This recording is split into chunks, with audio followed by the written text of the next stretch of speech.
Hello, Daniel. It's nice to meet you.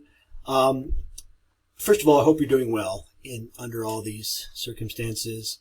And I wanted you to know that from now until the end of the semester, consider me a resource if you need encouragement or have a problem with the class. This will be some midterm video feedback for you, mostly on 3.2, and I'll take a look at this week's discussion board. I hope you're doing well. Daniel, here's your nicely packaged submission, and I see that you've got your images that you're going to be used. You have all your screenshots in a single folder. This will be handy when you go to compile your final reflection, and you can use those as milestones, mile markers. And let's see, so that's nicely collected. Consider putting them all in a single PDF.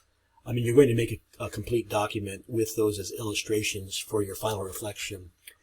And then here is your ad in Illustrator. So nicely done. Nothing's too big. Now, notice the error messages I get when I open it in Illustrator. It says that it's missing the linked files. Now, you sent those to me. You can also embed images. It makes for a larger Illustrator file, but it also makes the file portable.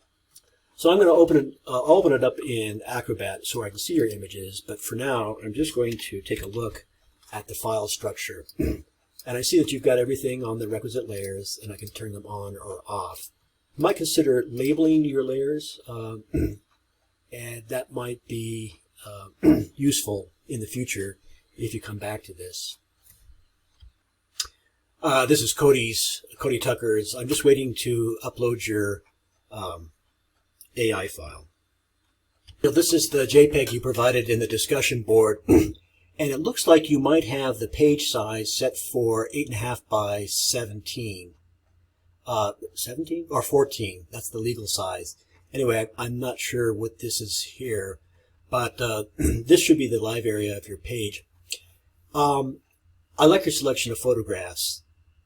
In terms of color, they hang together really well. They also respect, with their adjustments, the corporate palette. I do think, though, that it's a little static as a composition. Whenever you subscribe or circumscribe something with a border, it becomes kind of locked in. So, consider not using borders, but, again, it's up to you. Also, when things run off the page, images, it's okay.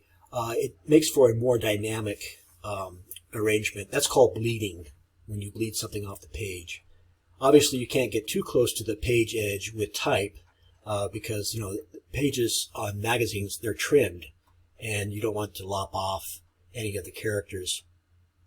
Typographically, it's very centered. Consider something that's asymmetrical. These, I think, are pretty heavy-handed for captions. Think about much smaller type. And in general, all of your type is the same size. Think about contrast of scale, where you have something really big, maybe your slogan, or your incentive there, against something that's really small. These captions could be like 8 points.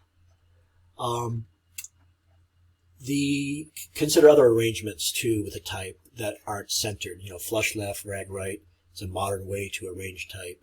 Even flush right is a valid way of arranging type.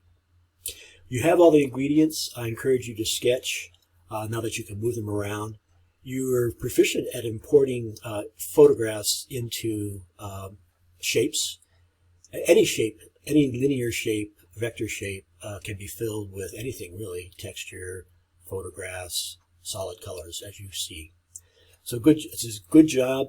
You've got the basic ingredients. I look forward to seeing how you adapt them to motion in the web.